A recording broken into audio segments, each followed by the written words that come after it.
लालू जी जितना दिन सत्ता में रहे सत्ता का भोग करते रहे। जातीय जनगणना बहुत ही आवश्यक है, लेकिन नीतीश कुमार जी के सोच में कहीं कोई और प्रयास में कहीं कोई कमी नहीं है। नमस्कार, आप देख रहे हैं लाइव सिटीज। मैं हूं आपके साथ सौरभ राज। जातीय जनगणना को लेकर के बिहार में भी राजनीति हो रही है। पक्ष और विपक्ष आमने सामने हैं, लेकिन विपक्ष लगातार ये आरोप लगा रही कि नीतीश कुमार केंद्र सरकार के सामने सरेंडर कर दिए हैं। मेरे साथ जदयू के लोकसभा सांसद चंदेश्वर प्रसाद चंद्रवंशी जी हैं। इनसे जानेंगे कि आखिर जातीय जनगणना को लेकर के नीतीश कुमार और बीजेपी के बीच में क्यों इतनी ठनी हुई है। सर, जिस प्रकार से विपक्ष लगातार ये कह रहा है कि आप लोग केंद्र सरकार के सामने सरेंडर कर दिए, ये दिखावा है जातीय जनगणना को लेकर के। देखिए, सबसे पहली बात तो यह है जी कि आदरणीय मुख्यमंत्री जी बिहार में 15 वर्षों से ऊपर हो गया और वहाँ के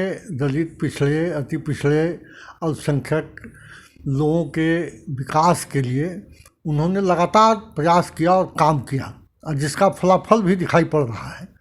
और आप आज देख रहे होंगे कि कई एक बार आदरणीय मुख्यमंत्री जी ही नहीं, पूरे प्रदेश के सभी दल के नेताओं ने विधानमंडल से पास करके और उसको भारत सरकार के पास भेजा जा चुका है कि जातीय जनगणना होनी चाहिए।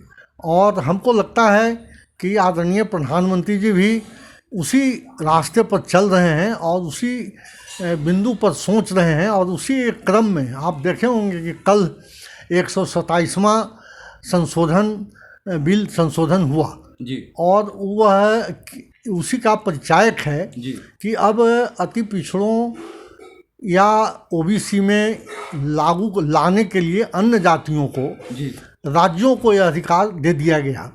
अब राज्य के स्तर पर जो ऐसे जातियां, जो छोटे छोटे जातियां थे देश के हर राज्यों में, जो इस लाभ से वंचित थे, उनको इस बिल के पास होने से उनको लाभ मिलेगा और राज्य को अधिकार मिल गया है।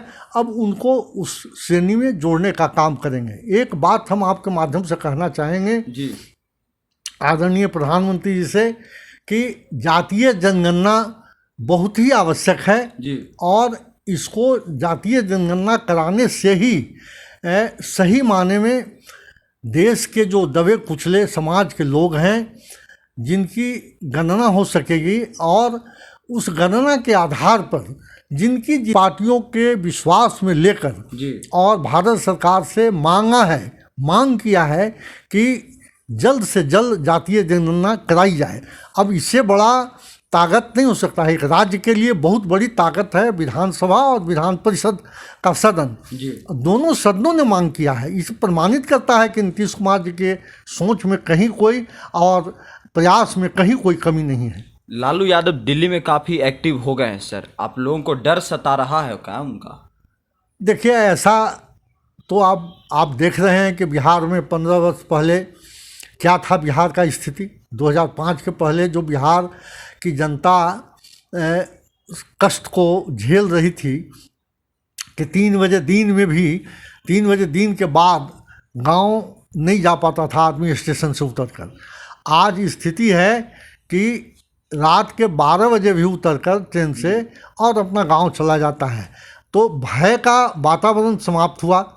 उसके लिए जाने आने के लिए रास्ते का व्यवस्था आदरणीय मुख्यमंत्री जी ने किया है और इस तरह से बहुत सारी सुविधाएं बिहार में उपलब्ध हो गया है। स्वास्थ्य के क्षेत्र में, शिक्षा के क्षेत्र में, अन्य विकास की योजनाओं के द्वारा, 7 निश्चय के माध्यम से, इस तरह से इतना योजनाएं आदरणीय मुख्यमंत्री जी ने बिहार की जनता के लिए चलाया है।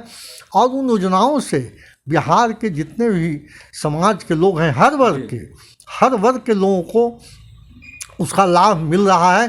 बिजली 24 घंटा मिल रहा है और इस तरह से बिहार अभी एकदम आगे बढ़ रहा है। लेकिन हम यह भी कहना चाहेंगे कि बिहार को देश के अन्य विकसित राज्यों के श्रेणी में आने के लिए अभी और वक्त लगेगा और मेहनत करना पड़ेगा और बिहार को विशेष राज्य का दर्जा मिलेगा, तब बिहार उसी गति से आगे बढ़ेगा जिस गति से अन्य राज्यों का विकास देश में हुआ है। आरजेडी वाले कहते हैं कि आप लोग लालू यादव के नाम सुनते डर जाते हैं। अब यह तो प्रमाणित है, इसमें इस बात में कोई दम नहीं है जी। लालू जी के नाम से किस तरह से लोग, माने एक तरह से कहिए कि नीतीश कुमार को और लालू जी को देखिए तो 15 वर्षों से नीतीश कुमार जी बिहार के सेवा में लगे हुए हैं और लालू जी जितना दिन सत्ता में रहे सत्ता का भोग करते रहे, जनता के विकास से उनको कोई मतलब नहीं रहा। आप लोग को विकास से मतलब है? एकदम विकास दिखाई पड़ रहा है बिहार में आज। चलिए, शुक्रिया सर, थैंक यू।